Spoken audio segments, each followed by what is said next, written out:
Cinema ലോകത്ത് പുതിയൊരു വിവാദം പുകയുകയാണ്. ഇത്തവണ എസ് രാജമൗലിയുടെ ബ്ലോക്ക് ബസ്റ്റർ ചിത്രം ഈഗയും മലയാള സിനിമ ലൗലിയും തമ്മിലാണ് പ്രശ്നം. ഈഗയുടെ നിർമ്മാതാവ് സായി കൊറവതി ലൗലിക്കെതിരെ പകർപ്പവകാശ ലംഘനം ആരോപിച്ച് വക്കീൽ നോട്ടീസ് അയച്ചിരിക്കുകയാണ്. എന്താണ് പ്രശ്നമെന്നല്ലേ? ലൗലി എന്ന സിനിമയിൽ VFX ഉപയോഗിച്ച് ഒരു ഈച്ചയെ പ്രധാന കഥാപാത്രമാക്കിയിട്ടുണ്ട്. ഈ ഈച്ചയുടെ രൂപകൽപ്പന തങ്ങളുടെ സിനിമയിലെ ഈച്ചയുടെ അതേ കോപ്പിയാണെന്നാണ് ഈഗ ടീമിൻ്റെ പ്രധാന ആരോപണം. ഈഗയുടെ നിർമ്മാതാക്കൾ പറയുന്നത് ഈച്ചയുടെ കഥാപാത്ര രൂപകൽപ്പന തങ്ങളുടെ ഭൗതിക സ്വത്താണെന്നും സിനിമയുടെ ദൃശ്യപരവും സൗന്ദര്യപരവും ആഖ്യാനപരവുമായ എല്ലാ ഘടകങ്ങളും പൂർണ്ണ അവകാശം തങ്ങൾക്കാണെന്നുമാണ്. നോട്ടീസിൽ അവർ വ്യക്തമായി പറയുന്നു, ഞങ്ങളുടെ ക്ലയൻറ്റിൻ്റെ വ്യക്തമായ സമ്മതമില്ലാതെ ഈ കഥാപാത്രത്തിൻ്റെ എന്തെങ്കിലും പുനർനിർമ്മാണമോ അനുകരണമോ നിയമപ്രകാരമായ പകർപ്പവകാശ ലംഘനമാണ്.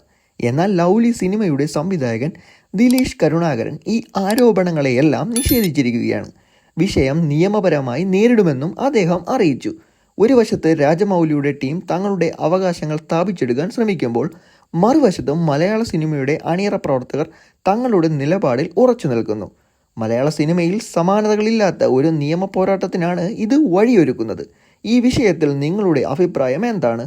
ലൗലിയിലെ ഈച്ചയുടെ ഈഗയിലെ ഈച്ചയുമായി സാമ്യമുണ്ടോ? കമൻറ്റ് ബോക്സിൽ നിങ്ങളുടെ അഭിപ്രായങ്ങൾ രേഖപ്പെടുത്തുക.